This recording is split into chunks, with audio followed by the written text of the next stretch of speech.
Ama naming Diyos, banal at makapangyarihan sa lahat. Pinupuri ka namin, pinapasalamatan ka namin sa hapong ito. Bigyan mo po kami ng mapayapa na pagsamba.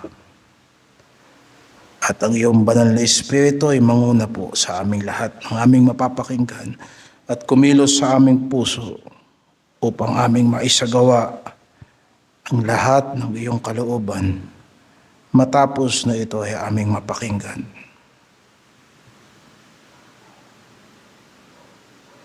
Gumawa nawa ito ng kaligtasan sa aming buhay. Mula kay Satanas, mula sa sanlibutan, at mula sa aming mga sarili, upang aming tunay na mapasan ng may kasiyahan ang krus ni Kristo at kami makibahagi sa kanyang mga pagtitiis. Palakasin mo ang pananampalataya namin. Gawin mong buhay ang aming pananampalataya upang kami ay magkaroon ng patotoo sa aming pagtitiwala sa iyo. Sapagkat kung buhay ang aming pananampalataya, magiging masunurin kami sa iyo. At maaasahan namin ang lahat ng mga pagpapala na ipinangako mo sa lahat ng iyong mga anak. Sa pangalan ng Panginoong Hesus, muli po naming hinihingi ang iyong patnubay sa pangangaral ng salita mo sa gabing ito. Sa pangalan ng Panginoong Hesukristo. Amen. Sa ating mga nakaraan na pag-aaral sa Santiago, chapter 5, verse 7 hanggang 11, nakita natin ang panawagan ng Diyos sa bawat Kristiyano na magtiis hanggang sa pagparito ng Panginoong Hesukristo. Ang pagtitiis na ito ay hindi lamang pagtanggap ng pagdurusa, kung hindi pagpipigil ng galit, ang patuloy na paggawa ng tama at ang matatag na pananatili sa kalooban ng Diyos habang hinihintay natin ang kanyang pagbabalik. Nakita rin natin na itinuro ni Santiago ang tatlong paraan kung paano mahuhubog ang ganitong uri ng pagtitiis. Ano ang tatlong paraan upang ang Kristiyano ay magkaroon ng pagtitimpi? At tayo pangaral natin noong nakaraang Miyerkules yung dalawa. Una ay pagtibayin ng ating mga puso sa katiyakan ng pagparito ng Panginoon. Ang ikalawa ay huwag tayong magkimkim ng galit o sama ng loob sa isa't isa, sapagkat ang Panginoon ay matuwid na hukom. Ngayon, ipagpapatuloy natin yung naiwan nating punto. Ang pangatlo, kunan ninyo ang halimbawa ng mga propeta at si Job. Ano yan, sa James chapter 5, verse 10 hanggang verse 11.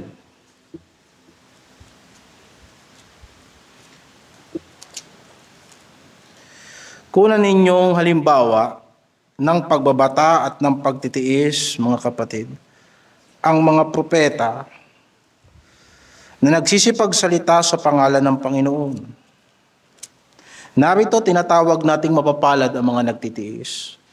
Inyong nabalitaan ang pagtitiis ni Job at inyong nakita na pinapangyari ng Panginoon kung gaano ang lubos na pagkahabag at ang pagkamaawain ng Panginoon. Matapos ituro ni Santiago ang pagpapatatag ng puso at ang pag-iwas sa pagkikimkim ng galit, itinuro naman niya ngayon ang kahalagahan ng mga halimbawa. Alam niyang mas madaling magtiis ang mga Kristiyano kapag nakikita niyang may nauna ng naglakad sa parehong landas ng pananampalataya. Kaya nga't napaka-importante na bigyan ng diin sa panahong ito na ang Kristyanismo ay hindi maaaring maging konforme sa modernong filosofiya. Sapagkat ang Espiritu ng Diyos ay hindi naman nagbabago simula ng Kanya itong pinadala sa iglesia para manahan sa mga apostol hanggang sa ngayon. Sapagkat, kagaya nitong pinag-uusapan natin, kung ang mga pagtitiis ng mga propeta at ni Job ay hindi maaaring maging pagtitiis ng mga Kristiyano ngayon, ay walang saysay yung sinasabi ni Santiago dito. Nakunan natin ng halimbawa ang pagbabata at pagtitiis ng mga propeta na nagsipagsalita sa pangalan ng Panginoon. Sinabi ng Panginoong Hesukristo na ang daan patungo sa buhay ay makipot at makitid. Siya mismo ay nagtiis ng pag-uusig, pagtanggi at kamatayan alang-alang sa pagsunod sa kalooban ng Ama. Kaya't ang kasaysayan ng bayan ng Diyos ay hindi kailanman nagkulang ng mga lalaki at babae na nanindigan sa gitna ng matinding pagsubok. Ang mga propeta, si Job at ang higit sa lahat ang Panginoong Hesukristo ay pawang mga patotoo na ang Diyos ay tapat sa mga nagtitiwala sa Kanya. Ngayon, kailangan maintindihan natin sa talatang ito na binasa.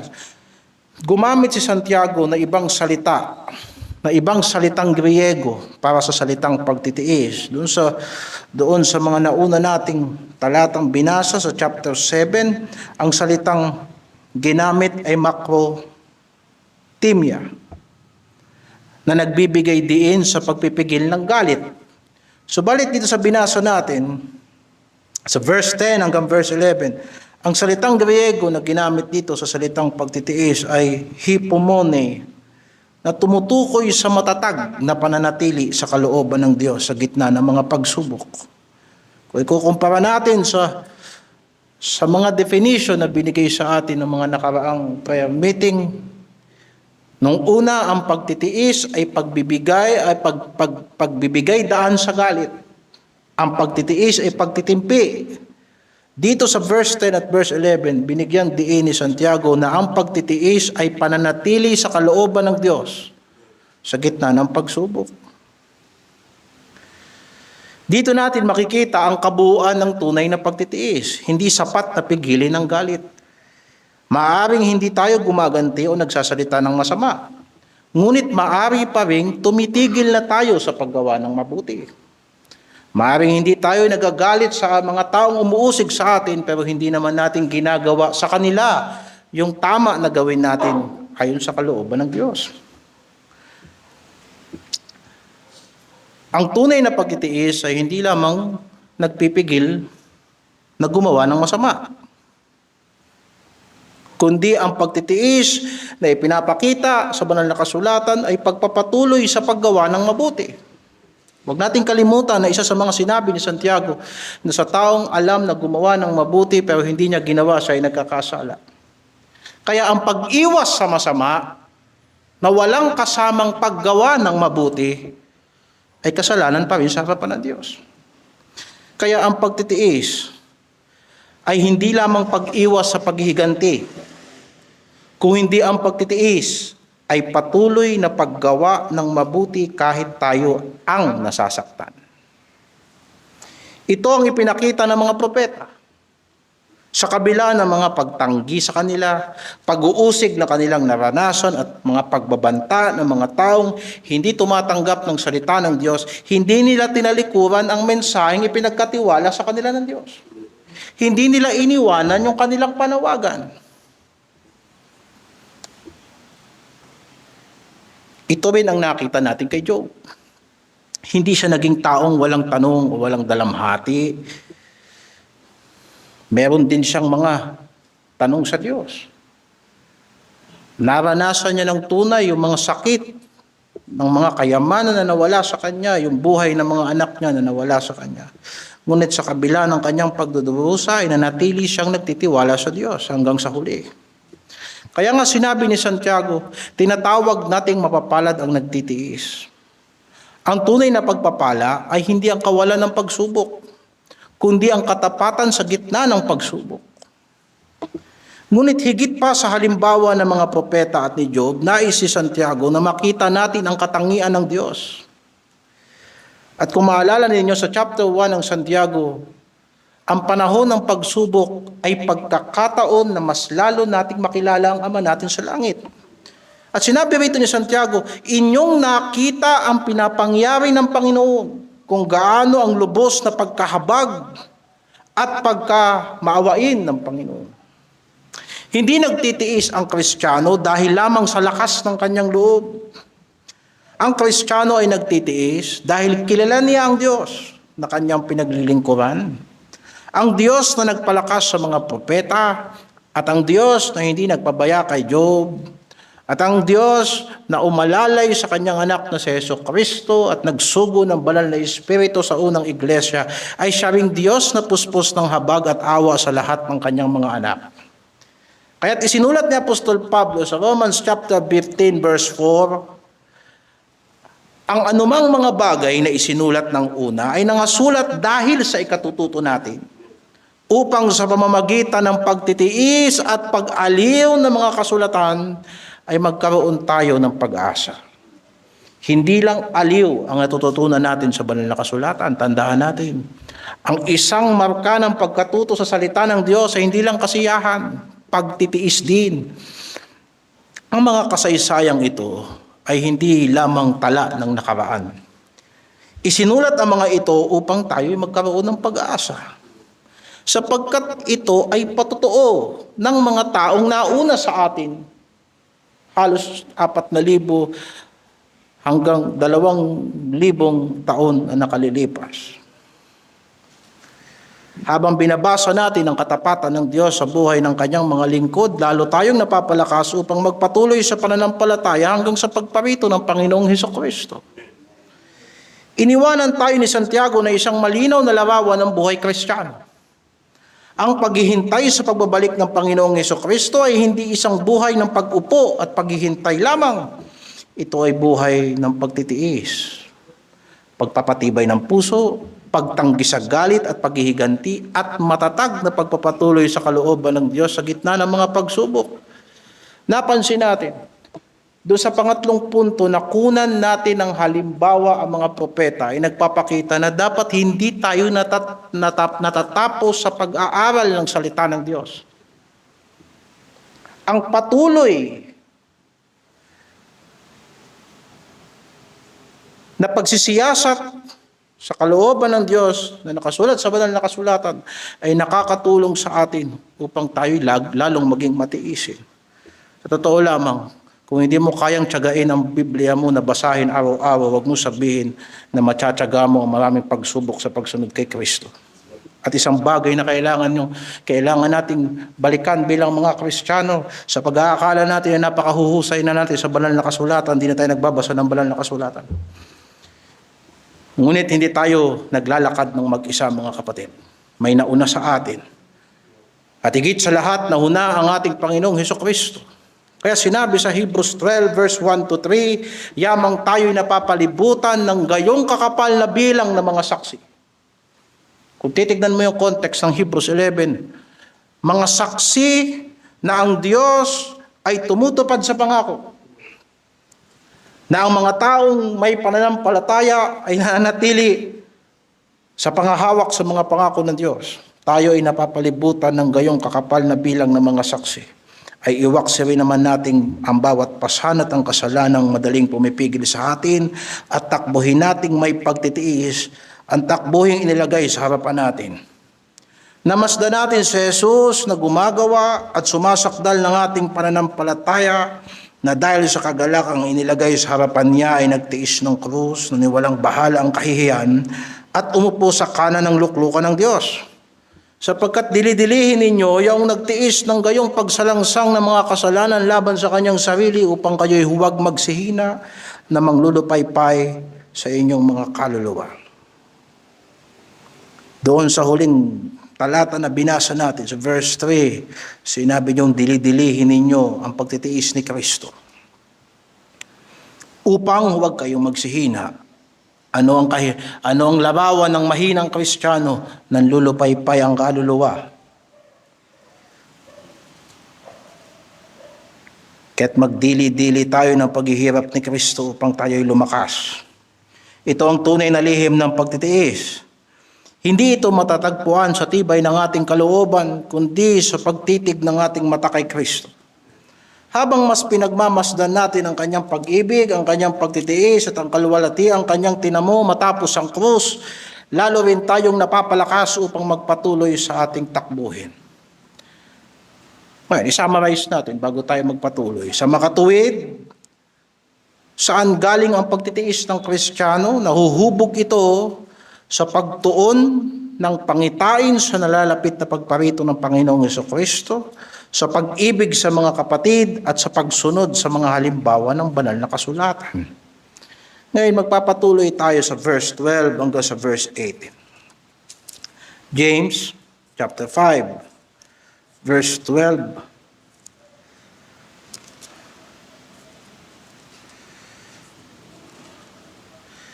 Ngunit higit sa lahat ng mga bagay, mga kapatid ko, huwag ninyong ipanumpa kahit ang langit, ni ang lupa, ni ang anumang ibang sumpa, kundi ang inyong oo ay maging oo at ang inyong hindi ay maging hindi, upang kayo'y huwag mga hulog sa ilalim ng hatol. Nagbabata baga ang sinuman sa inyo, siya'y manalangin. Natutuwa ang sinuman, awitin niya ang mga pagpupuri. May sakit ba ang sinuman sa inyo? Ipatawag niya ang mga matatanda sa iglesia at ipanalangin nila siya na pahiran ng langis sa pangalan ng Panginoon. At ang panalangin ng pananampalataya ay magliligtas sa may sakit. At ibabangon siya ng Panginoon at kung nagkasala siya ay papatawad sa kanya. Mga pahayagan nga kayo sa isa't isa ng inyong mga kasalanan at ipanalangin ng isa't isa ang iba upang kayo'y magsigaling. Malaki ang nagagawa ng maningas na panalangin ng taong matuwid. Si Elias ay isang taong may pagkataong gaya rin ng atin. At siya'y nanalangin ng buong ningas upang huwag umulan. At hindi umulan sa lupa sa loob ng 3 taon at 6 na buwan. At muli siyang nanalangin at ang langit ay nagbigay ng ulan at ang lupa ay namunga ng kanyang bunga. Doon sa binasa natin, ay ating uunawain sa ganitong katanungan, ano ang gagawin ng Kristiyano sa panahon ng pagtitiis? Kung yung nauna kanina, yung tatlo ay ano ang humuhubog ng pagtitiis? Dito, ano ang gagawin ng Kristiyano sa panahon na siya ay nasa pagtitiis na, nasa panahon na ng pagsubok? Dalawa lang ang gagawin niya. Una, maging matapat. Pangalawa, manalangin. Magtapat at manalangin. Yan lang ang gagawin ng Kristiyano sa panahon ng pagtitiis. Maging matapat sa lahat ng bibitawang salita. Lahat ng binitawang salita kahit sa panahon ng pagtitiis, verse 12. At manalangin sa panahon ng pagtitiis, verse 13 hanggang 18. Unahin natin yung pagiging matapat sa verse 12. Huwag ninyong ipanumpa kahit ang langit ni ang lupa, ang inyong oo ay maging oo, at ang inyong hindi ay maging hindi. Ang pagtitiis ay pagpapatuloy na gawin ang kalooban ng Diyos sa kabila ng kinakaharap na hadlang at pagsubok. Yan ay binanggit natin kanina sa pangatlong punto. Ito ay matatag na pag-asa. Natutuparin ng Panginoong Diyos ang lahat ng kanyang pangako. Katulad ng sinasabi sa Hebrews 10, verse 36, kayo'y nangangailangan ng pagtitiis upang kung inyong magawa ang kalooban ng Diyos, ay magsisitanggap kayo ng pangako. Isa yan talata nagpapatunay doon sa Griegong salita na hypomone. Ang pagtitiis ay pananatili sa paggawa ng kalooban ng Diyos. Dito ginamit ni Santiago ang katuruan ng Panginoong Hesukristo sa katapatan ng pangangako.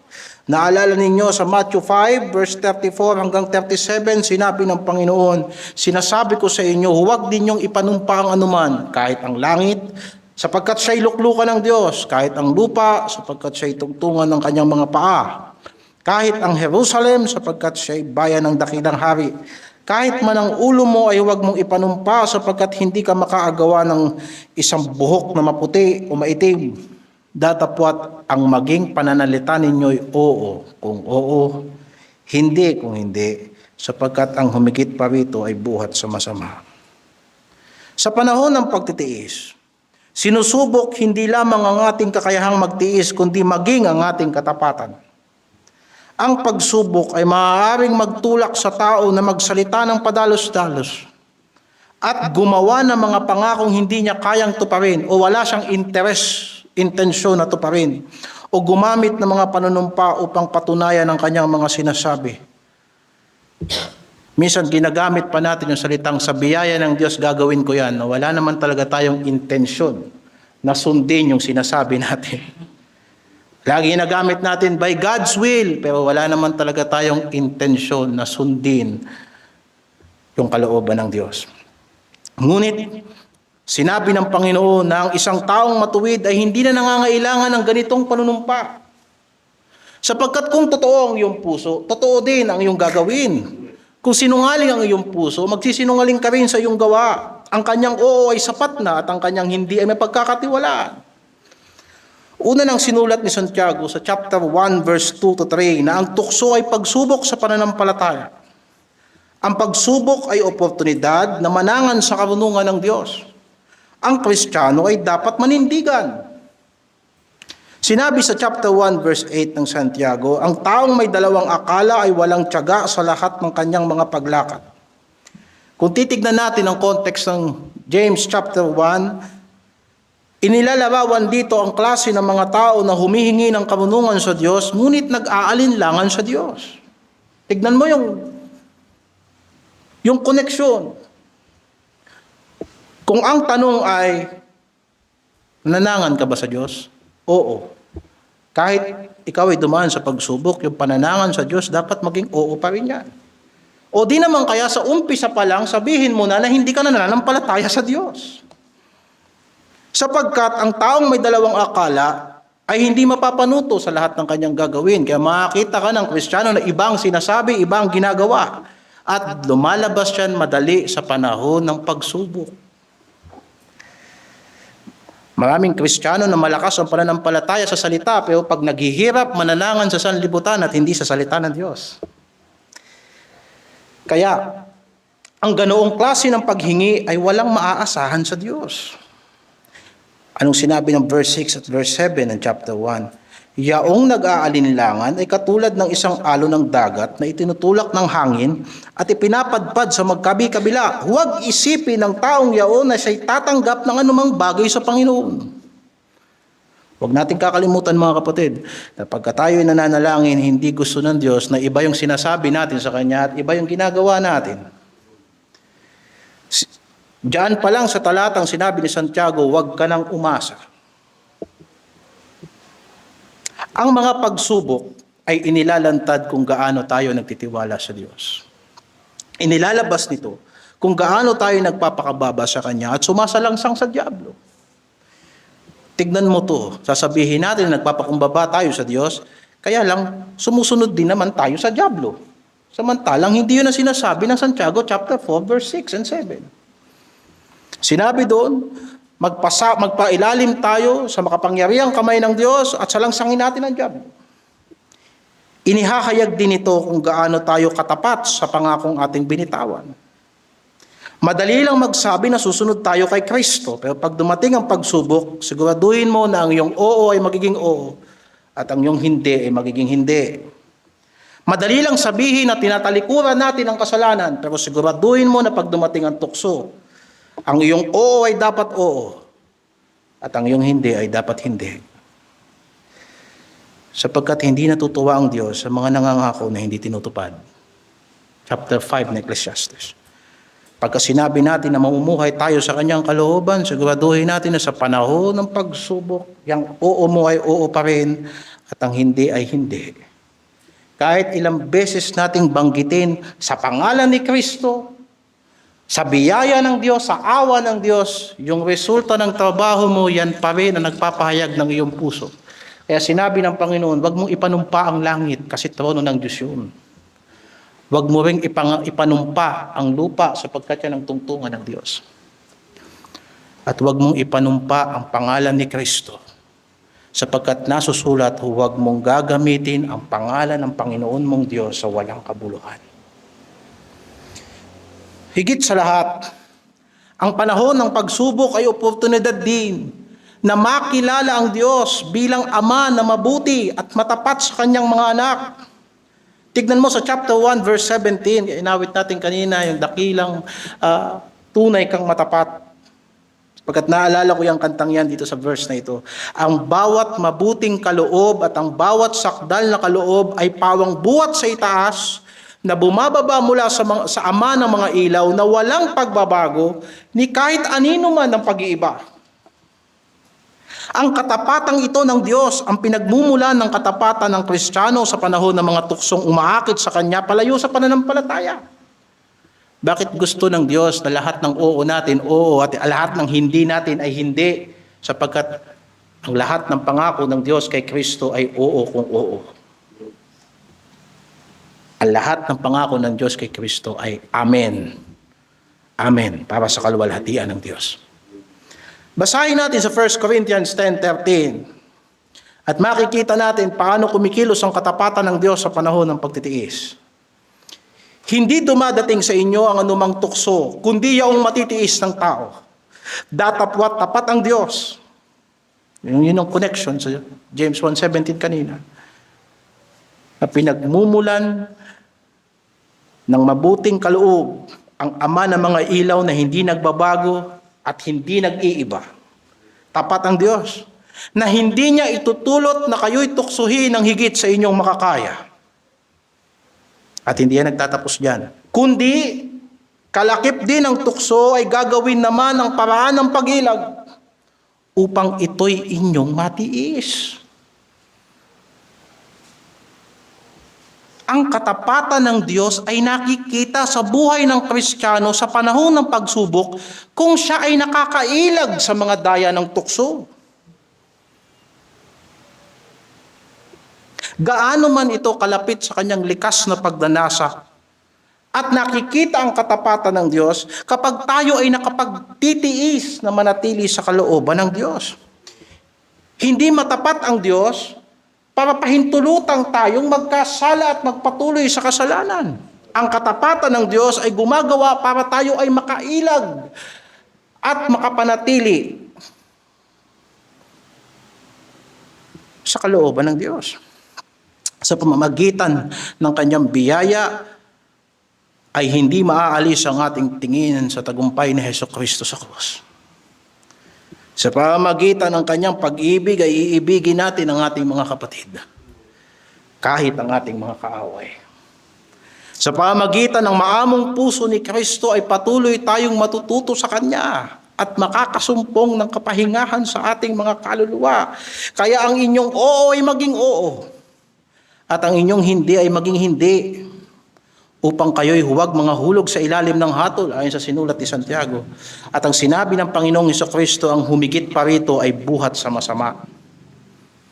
Sa palagay ko, para ang oo natin ay manatiling oo, at ang hindi natin ay manatiling hindi, tignan mo yung mga bagay na inoohan ng Diyos. Pag sinabi ng Diyos, oo, mag-oo ka din. Sapagat ang Diyos hindi nagbabago. Pag sinabi ng Diyos hindi, humindi ka din. Sapagkat ang hindi ng Diyos ay hindi nagbabago. Hindi tayo nangangako ayon sa kakayanan natin. Mangako tayo ayon sa maliwanag at matibay na kalooban ng Diyos. Kung kalooban ng Diyos yan, maaasahan natin ang kanyang biyaya. Kung hindi kalooban ng Diyos yan, huwag na tayong umasa na tatanggap tayo ng anuman sa Panginoon. Humanda tayong mag-aksaya ng oras, ng buhay, ng pera, ng kakaunting perang natitira sa atin, ang kakaunting lakas na natitira sa atin, ihanda na nating tanggapin na sayang lang yan. Sapagkat sinabi ni Santiago, huwag ka nang umasa na may tatanggapin ka. Kung ngayon oo ka, bukas hindi ka. Kung ngayon hindi ka kay Satanas, bukas kay Satanas ka na. Ka nang umasa. Sa panahon ng pagtitiis, matapat ang Diyos.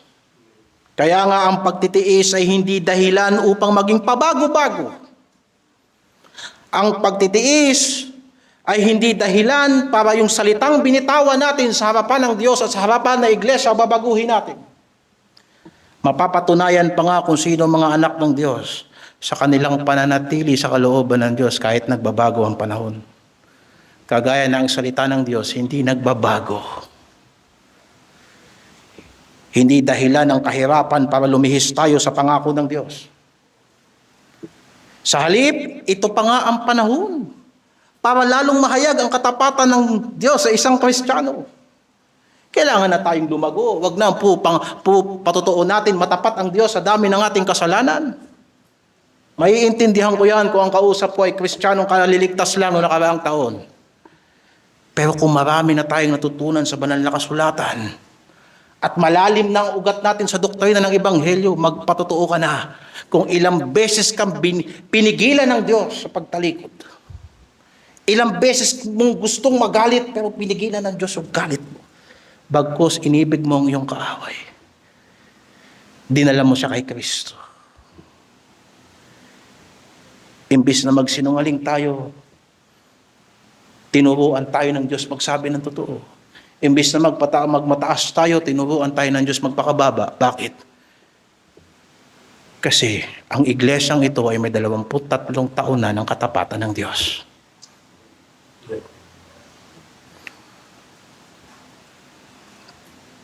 Sa halip, alamin natin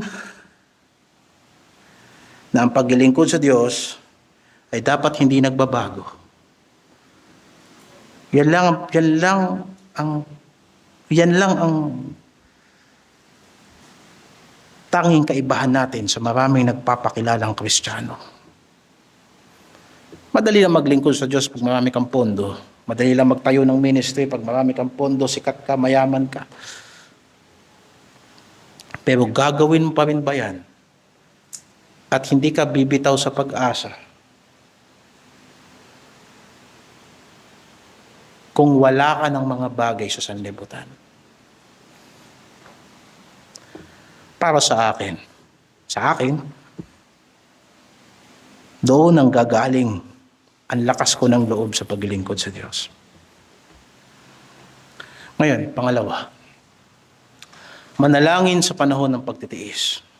Verse 13, nagbabata baga ang sino man sa inyo, siya'y manalangin. Matapos ituro ni Santiago ang katapatan sa pananalita, itinuro naman niya ang katapatan sa pananalangin. Ang unang dapat gawin ng Kristiyano sa panahon ng pagtitiis ay hindi ang pagreklamo at hindi ang pagpaplano ng paghihiganti o hindi ang mawalan ng pag-asa, kundi ang manalangin. Ang salitang nagbabata ay tumutukoy sa taong dumaranas ng kahirapan, kapighatian at iba't ibang uri ng pagdurusa na diniscuss na natin by context doon sa chapter 5 verse 1 hanggang 6. Ang panalangin bilang tugon sa kahirapan ay isang gawaing malalim ang ugat sa buong kasulatan. Ito ang paraan ng tao upang humingi ng banal na tulong, kaaliwan, karunungan at lakas sa gitna ng pagdurusa. Magbasa tayo ng isang talata sa Psalms 34 verse 17. Ang matuwid ay nagsidaing at dininig ng Panginoon at iniligtas sila sa lahat nilang mga kabagabagan. Amen. Ipinahayag ng talatang ito ang katiyakan na dinirinig ng Diyos ang hinaing ng kanyang mga anak at nais ng Diyos na sila'y sakluluhan ayon sa kanyang mabuting kalooban. Ang pinakadakilang halimbawa nito ay ang Panginoong Hesukristo. Sa halamanan ng Getsemani, nang siya ay nanlulumo, ay nanalangin siya ng lalong maningas. At ang kanyang pawis ay naging gaya ng malalaking patak ng dugo na nagsisitulo sa lupa. Luke 22 verse 44. Hanggang sa krus ay hindi siya tumigil sa pakikipag-usap sa Ama. Sa katotohanan ng una niyang binanggit nang siya ay nabitin sa krus ay ang panalangin sa ikapapatawad ng lahat ng mga gumawa sa kanya ng masama. Ang pananalangin na naging daan ng kanyang lubos na pagpapasakop sa kalooban ng Diyos. At ang pananalangin na nagbigay sa kanya ng lakas upang tapusin ang gawaing ipinagkatiwala sa kanya. Sa totoo niyan, ang huling salita ng Panginoon sa krus ay panalangin, Ama, sa mga kamay mo, itinatagubilin ko ang aking espiritu. Ang pananalangin sa panahon ng kahirapan ay hindi lamang paghingi ng kasaganaan o kagaanan ng kalagayan. Higit sa lahat, ito ay pagpapahayag ng pagtitiwala sa karunungan at kabutihan ng Diyos. Bakit tayo nananalangin? Sapagkat kinikilala natin na mas marunong ang Diyos sa atin. Bakit tayo nananalangin? Sapagkat kahit anong pangit ng kalagayan natin, alam natin na ang Diyos ay may mabuting plano na maaaring hindi natin nakikita ngayon. Parang kagaya ng pagbuburda yan eh. Pag tumingin ka sa likod, hindi mo nakikita yung kabuuan ng pattern, yung kabuuan ng larawan. Na nakikita mo sa likod yung mga magugulong, mga sinulid. Pero tumingin ka sa harap. Kasi ngayon, hindi natin nakikita ng lubos yung harap. Pero yung Diyos nakikita niya. Sa pananalangin ay kinikilala ng tao na wala siyang sapat ng lakas sa kanyang sarili. At siya'y lubos na umaasa sa biyaya at awa ng Diyos. Tandaan din naman natin mga kapatid na hindi lamang sa panahon ng pagdurusa dapat lumapit sa Diyos. Ang problema ganito, ang mga Kristiyano lumalapit lang at nagdadasal lang pag nahihirapan na. Tama naman na sa panahon ng pagtitiis, manalangin tayo, pero huwag nating kakalimutan na kahit sa panahon na wala tayong problema, lumapit tayo sa Diyos. Sa panahon ng katuwaan ay dapat nagpupuri din tayo. Ay sinasabi sa verse 13, pag tinuloy natin, natutuwa ang sino man, awitin niya ang pagpupuri.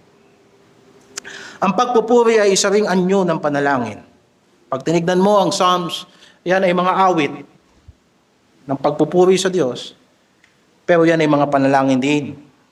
Kung ang pagdurusa ay nagtutulak sa atin upang dumaing sa Diyos, ang kagalakan naman ay dapat magtulak sa atin upang magpasalamat sa Diyos. Ang problema ay ganito, kapag tayo nahihirapan, nananalangin tayo, pero pag tayo ay nadadalian, kinakalimutan natin ang Diyos. At yun ay hindi tama kung kaya't palagi tayong dinadaan ng Diyos sa mga pagsubok. Sa mga pagsubok na hindi natin nalalagpasan. Kumbaga sa pag-aaral sa sekular, hindi ka makakapunta sa high school hanggat hindi ka pumapasa sa elementary.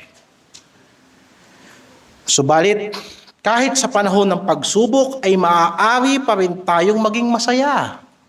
Kung alam natin kung bakit tayo sinusubok ng Diyos. Huwag natin kakalimutan yung binanggit na natin kanina sa chapter 1 verse 2-3 ng James. Mga kapatid ko, ariin ninyong buong kagalakan kung kayo'y napapalibutan ng sari-saring tukso. Yamang nalalaman na ang pagsubok sa inyong pananampalataya ay gumagawa ng pagtitiis. Kaya maging sa gitna ng mga pagsubok ay may dahilan ang Kristiyano upang umawit at magpuri sa Diyos. Naalala ko yung ating pangangaral ng linggo ng gabi sa Acts chapter 16 kung paanong sila Pablo at si Silas ay kahit sila'y nakabilanggo, sila'y umawit ng mga himno. Bakit tayo magiging masaya kahit sinusubok tayo? Sapagkat nauunawaan natin na ginagamit ng Diyos ang pagdurusa upang hubugin tayo sa pananampalataya. Pero tandaan natin, kung mali ang pagtitiis natin o mali ang pinagtitiisan natin, maling pananampalataya ang mahuhubog sa atin. Kung ang pinagtitiisan natin ay ang pagtitiis sa pananatili sa salita ng Diyos, mahuhubog ang pananampalataya natin sa salita ng Diyos.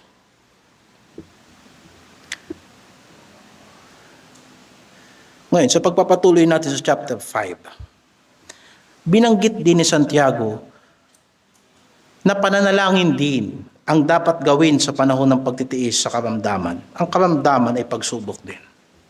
Kaya nga ang karamdaman ay hindi dapat hadlang sa paglilingkod sa Diyos. Maraming paraan ng paglilingkod sa Diyos. Lalong-lalo na yung mga karamdaman na talagang namamanage, nakokontrol, naiinuman ng gamot, nai-schedule. Natural, kung nakaratay ka lang sa higaan at hindi ka na nakakatayo, wala ka na ibang ministeryo maliban sa manalangin. Pero kung halimbawa, nakakapag-function tayo, yan ay nagiging pagtitiis din sa atin. Verse 14, may sakit baga ang sino man sa inyo, ipatawag niya ang mga matatanda sa iglesia at ipanalangin nila siya. Napahiran nila ng langis sa pangalan ng Panginoon at ang panalangin ng pananampalataya ay magliligtas sa may sakit at ibabangon siya ng Panginoon at kung nagkasala siya ay papatawad sa kanya. Mapapansin natin dito sa binasa natin, hindi pinaghihiwalay ni Santiago ang buhay Kristiyano at ang buhay ng iglesia. In fact, sa buong banal na kasulatan, hindi naman magkaiba yon. Ang buhay ng Kristiyano ay makikita mo kung paano siya gumagalaw sa iglesia. Nabanggit na natin na ang mabuting pakikisama sa isa't isa ay humuhubog ng pagtitiis. Ang may sakit ay hindi dapat mag-isa sa kanyang pagdurusa. Dapat niyang tinatawag ang matatanda ng iglesia upang siya ipanalangin at paglingkuran. Dalawa ang dapat ipaglingkod ng matatanda sa iglesia. Una, sila'y nananalangin at nagpapahid ng langis sa pangalan ng Panginoon. Well, wala nang ibang paliwanag tungkol dyan. Sa banal na kasulatan, ang importante dyan yung pananalangin. Bakit wala naman doktrina sa Bible patungkol sa mga magic na langis at mga langis na may kapangyarihan. Ngayon, ikalawa, ang matatanda sa iglesia ay tumutulong sa may sakit upang siyasatin niya ang kanyang sarili kung may kasalanan siyang dapat ipahayag at pagsisihan. Ito ay implikasyon doon sa sinabi kung nagkasala siya ay ipapatawad sa kanya. Ang pananalangin ay dapat may kaakibat na paghingi ng tawad at hindi lamang ng kagalingan. Ang karamdaman ay maaaring bunga ng praktikal na kapabayaan o kung malalim na aspeto ay maaaring bahagi ng pagdisiplina ng Panginoon. Halimbawa, praktikal na kapabayaan, meron kang gamot, di mo ininom. Praktikal na kapabayaan. O, meron kang kasalanang hindi mo binibitawan na kailangan na ang Panginoon mag-intervene sa iyong mga ginagawa upang ikaw ay umupo at mag-isip. At kung sa tulong ng banal na Espiritu, sa kanyang salita at gagamitin ng matatanda ng iglesia, mapupoint out sa iyo ang iyong mga pagkukulang. Hindi naman nangangahulugan ng lahat ng karamdaman ay bunga ng isang kasalanan. Mali rin namang isipin yun. Ngunit may mga pagkakataong ginagamit ng Diyos ang pagdurusa bilang pagdidisiplina sa kanyang mga anak. Ang kawalan ng pera ay maaaring resulta ng kapabayaan sa pagbabudget. Kaya tayo pinagdadaan ng Diyos sa pangangailangan para isipin natin, tignan natin ang mga record natin kung nag-budget ba tayo ng maayos. Yun ay isang halimbawa. Kaya't hindi lamang kagalingan ang dapat nating hanapin. Higit sa lahat, ang hanapin natin ay mapanumbalik ang pakikipag-ugnayan sa Diyos. Kaya sinabi ni Santiago, mangagpahayagan kayo sa isa't isa ng inyong kasalanan at ipanalangin ang isa't isa upang kayo'y magsigaling.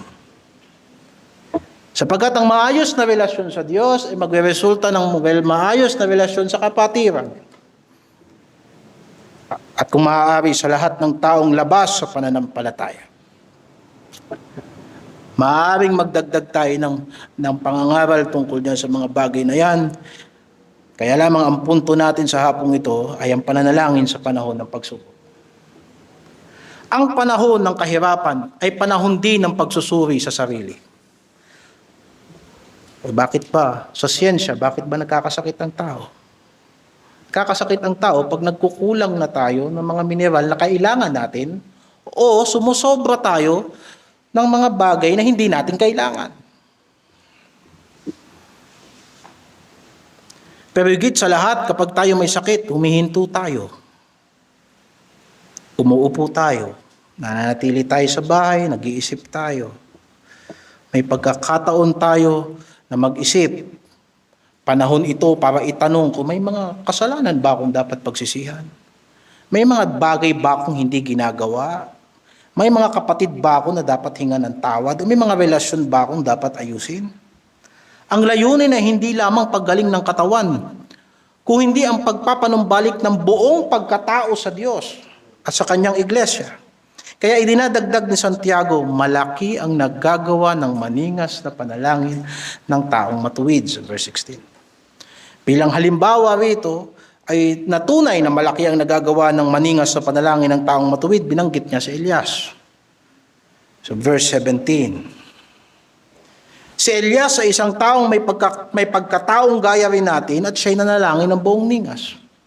Hindi itinuro ni Santiago si Elias upang ipakita ang pagiging pambihira ng mga propeta.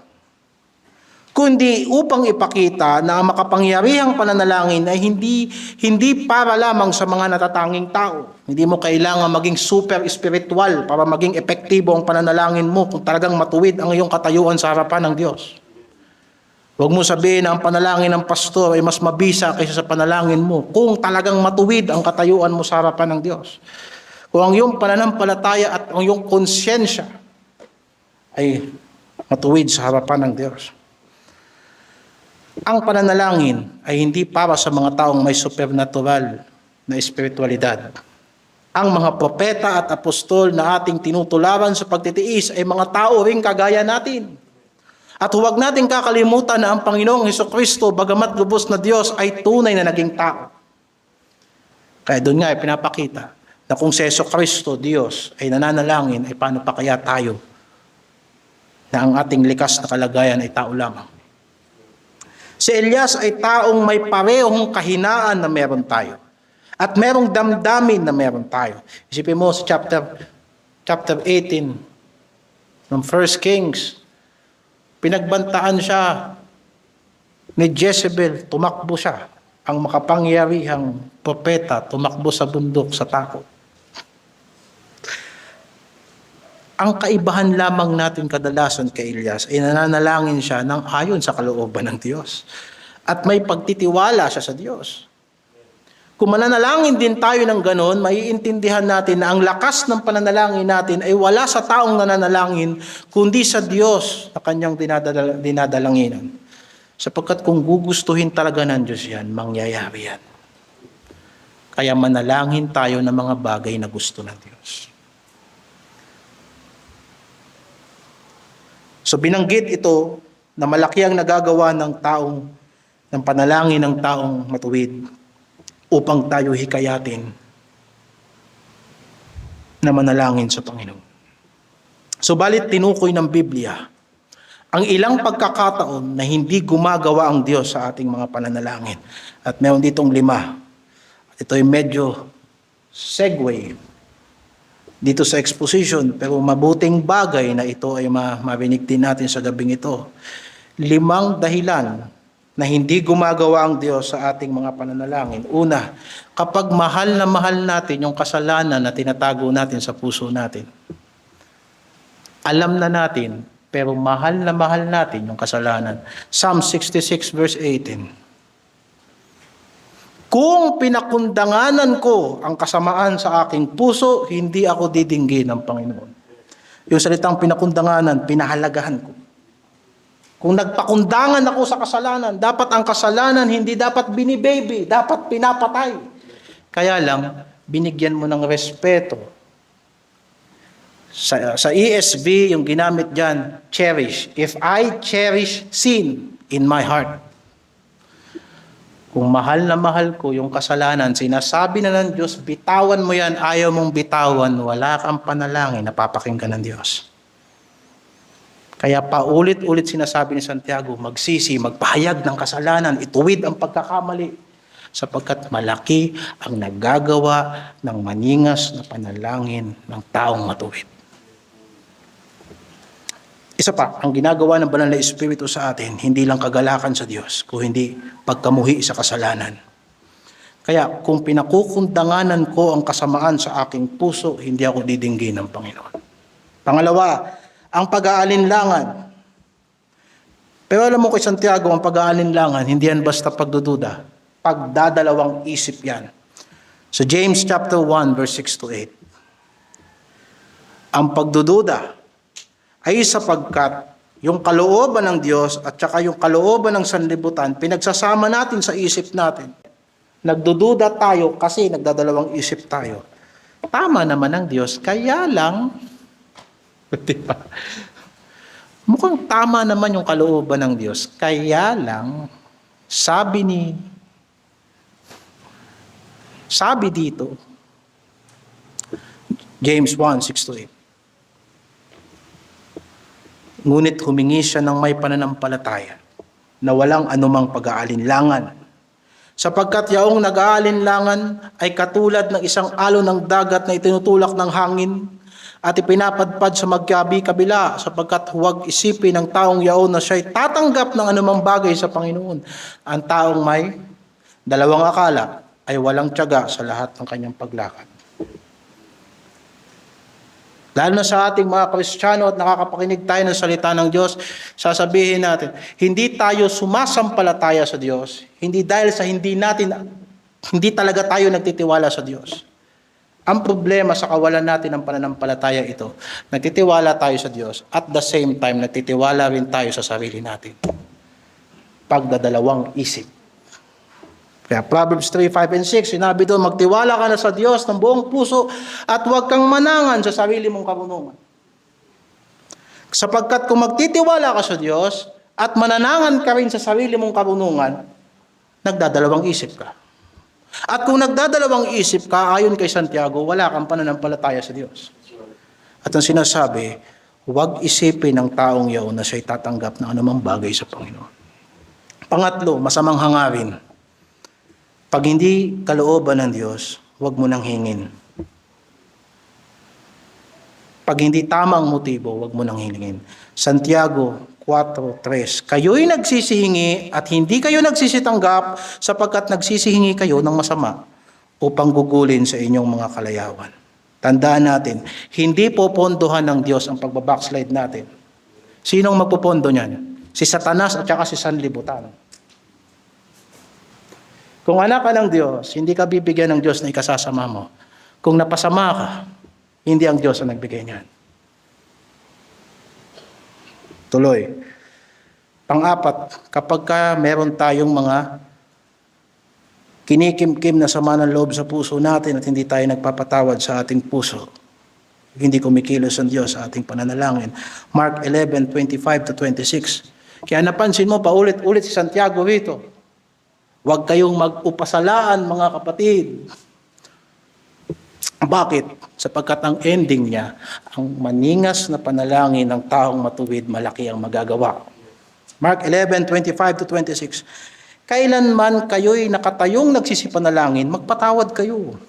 Kung mayroon kayong anumang laban kanino man, upang ang inyong Ama na nasa langit ay patawarin kayo ng inyong mga kasalanan.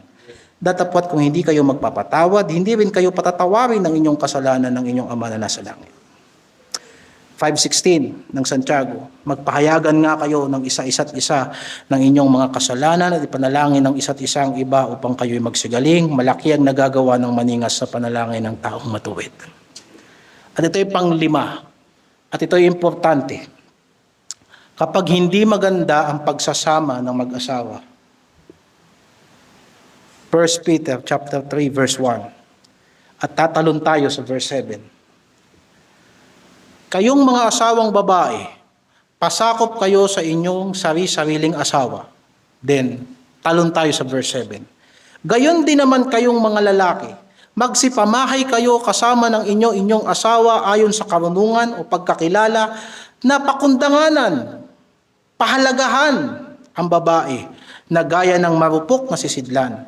Yamang kayo na may kasamang tagapagmana ng biyaya ng kabuhayan, upang ang inyong mga panalangin ay huwag mapigilan.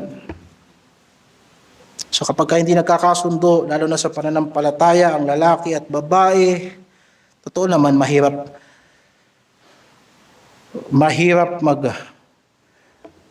paandarin ang bahay, patakbuhin ang bahay. Sa bus, hindi problema sa bus na dalawa ang driver. Ang problema lang kung pareha silang nagdadrive. Diba? Pero kung ang isa ay nagdadrive at ang isa ay nagpapahinga at pagka ito'y napagod, ito naman ay papahinga at ito'y magdadrive, smooth lang ang takbo, hindi nalalaman ng mga nakasakay. Walang gulo. Pero kung mag-aagawan sila ng kontrol sa bahay at hindi magpapasakop at hindi iintindihin ng lalaki na ang misis niya mahina din at tagapagmana rin niya ng kaligtasan kagaya niya, ang mga pananalangin ay mapipigilan. Sa makatuwid, mga kapatid, ang panalangin ay hindi lamang isang gawain ng labi. Higit sa lahat, ito ay bunga ng pusong nagtitiwala sa Diyos. nagsisisi sa kasalanan, umiibig sa kapwa, umaasa sa biyaya ng Panginoon, at higit sa lahat ang pananalangin na nagsisimula sa tahanan, lalo na sa panahon ng pagtitiis. Hindi ba't ang pagtitiis ay nagsisimula sa tahanan? Dinadala natin yan sa iglesia. Kaya nga kung malakas tayo sa sarili nating tahanan, nadadala din natin yung lakas na yan sa paglilingkod. Pag magulo ang pagpapatakbo natin sa personal nating buhay, magulo din ang pagpapatakbo natin. At paggabay natin sa mga Kristiyanong umaasa sa ating pagtuturo at paggabay. Binanggit natin noong nakaraang linggo sa pananambahan na isa yan sa napaka-importanting qualification sa mga nangunguna sa gawain. Kung ang sino man ay hindi makakapamuno sa kanyang sambahayan, hindi siya qualified na mamuno sa gawain ng Diyos. At pangwakas na panawagan, sa buong talatang ito, itinuro ni Santiago na sa panahon ng pagtitiis, ang Kristiyano ay dapat manatiling matapat at madalanginin. Ang ating pananalita ay dapat manatiling tapat sa Panginoon. At ang ating puso ay dapat patuloy na lumalapit sa Kanya sa pananalangin. Mga kapatid, kung hindi tayo mananalangin, hindi tayo magiging matapat.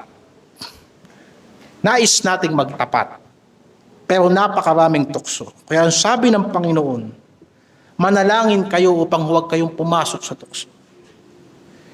Ang Espiritu ay paglaging nagnanasa na maging matapat, nagnanasa na magpasakop sa Diyos, pero ang laman ay mahina. Kaya nga, dahil sa hindi natin ito magagawa sa sarili nating lakas, itinuturo sa atin ng kasulatan ang higit na dakilang halimbawa ang ating Panginoong Jesucristo. Sa Hebreo 5, verse 7 hanggang 9, ay mababasa natin ito. Siya, tinutukoy si Kristo, sa mga araw ng kanyang laman ay naghahandog ng mga panalangin at mga daing na sumisigaw ng malakas at lumuluha doon sa may kapangyarihang makapagligtas sa kanya sa kamatayan. At siya'y dininig dahil sa kanyang banal na takot. Bagamat siya'y anak, gayon may natuto ng pagtalima sa pamamagitan ng mga bagay na kanyang tiniis. At nang siya'y mapaging sakdal, ay siya ang gumawa ng walang hanggang kaligtasan ng lahat ng mga nagsisitalima sa kanya. Sa buong ministeryo ng Panginoong Hesukristo, hindi siya lumihis kailanman sa misyong ipinagkatiwala sa kanya.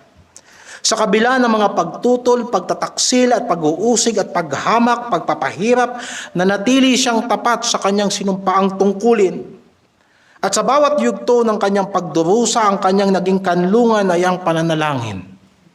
Pananalangin sa umpisa ng gawain, pananalangin sa pagtatapos ng gawain. Pananalangin bago sa krus, at kahit sa krus ay nananalangin. Sa krus ay nanatili siyang nakikipag-usap sa Ama hanggang sa kanyang huling hininga.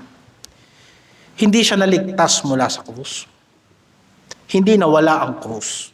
Namatay siya sa krus. Ngunit anong sinasabi ng banal na kasulatan na siya iniligtas ng Diyos? Iniligtas siya ng Ama sa pamamagitan ng krus, sa pamamagitan ng kanyang muling pagkabuhay. Sapagkat, kagaya ng sinabi ng Panginoong Hesukristo, kung ang buto ay hindi muna mamamatay bago mahulog sa lupa, hindi yan tutubo ng marami.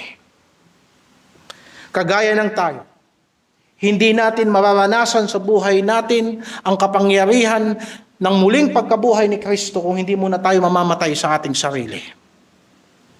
Tinapos niya ang gawaing ipinagkatiwala sa kanya at hindi siya umatras. Bagamat nang hina ang kanyang katawan, hindi naman nang hina ang kanyang kalooban at siya'y nagtiwala sa Ama. Dahil sa kanyang ganap na katapatan at ganap na pagtalima, si Hesukristo ang naging akda, ang nag-akda ng walang hanggang kaligtasan.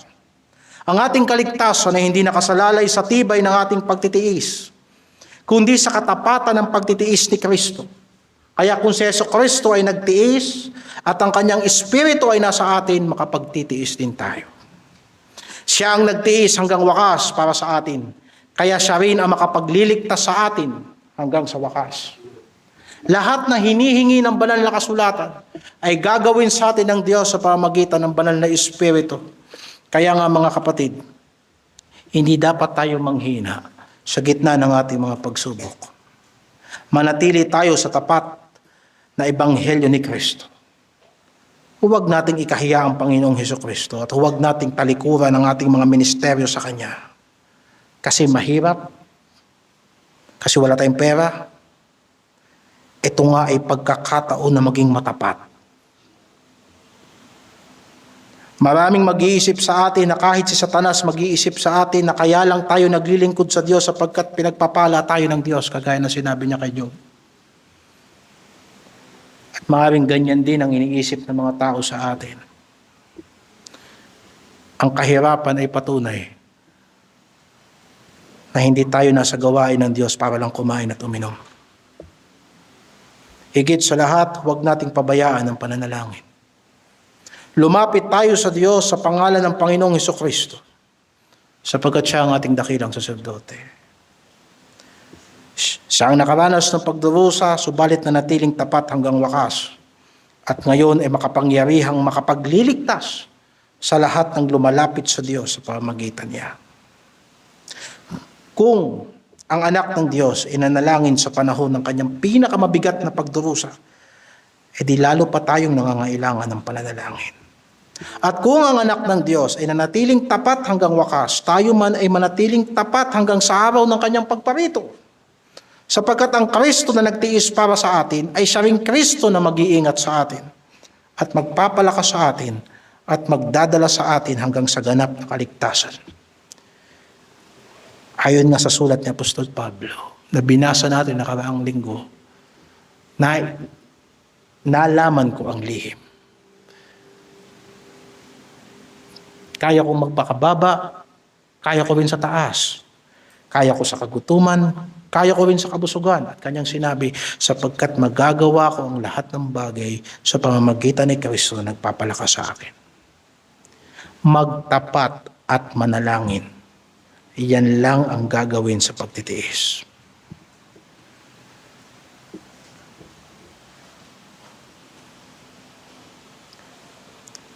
Yan ang salita ng Panginoon. Amen. Nalangin tayo. Salamat po, Ama naming Diyos, sa iyong dakilang kapangyarihan.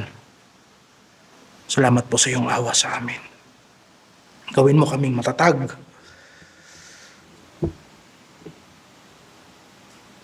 sa pangahawak sa iyong mga pangako. Mayroon kaming mga commitment sa iyo at mayroon kaming pangako sa iyo na maglilingkod kami hanggang sa huling hininga namin. Pero hindi naman kami makakapangako sa iyo kung hindi namin nakita na ikaw ay mabuting Panginoon. Kung hindi namin naunawaan na napakadakila na maglingkod sa iyo.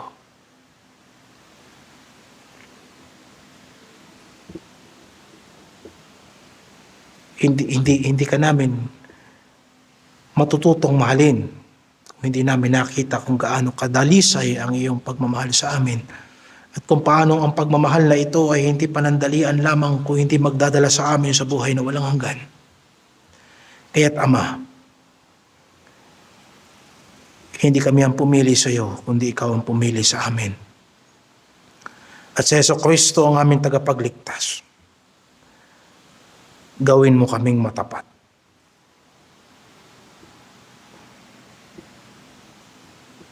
Tulungan mo kami na iwaksi ang mga kasalanang nagpapabagsak sa amin ang mga dahilan kung bakit hindi kami nagtatapat. Ayusin mo kami sa aming panloob na pagkatao.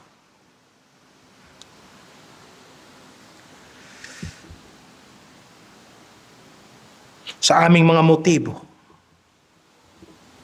sa aming pag-ibig sa kapwa, sa aming paggawa ng mabuti, sa aming pagsunod sa iyo, sa aming mga tahanan. Pagtibayin mo kami, Panginoon. Gawin mo kaming matapat at madalanginin. Kinikilala namin na ikaw ay matapat. Kung kaya't tinatawag mo kami sa pananalangin. Ikaw ay matapat, kaya tinatawag mo kami sa pagsisisi. Ikaw ay matapat, kaya tinuturuan mo kami kung paano kami makakatagal sa lahat ng kahirapan at kasamaan ng sanlibutan ito habang hindi ka pa bumabalik. At sa iyong salita kami ay naiingatan. Kami ay nabababalaan. At sa pag-iingat ng iyong salita, kami ay ginagantimpalaan. Salamat po sa sulat ni Santiago. Salamat po sa buong pangangaral ng pagtitiis sa panahon ng pagsubok sa pananampalataya. Sa pangalan ng Panginoong Hesus, ito ang aming dalangin. Amen.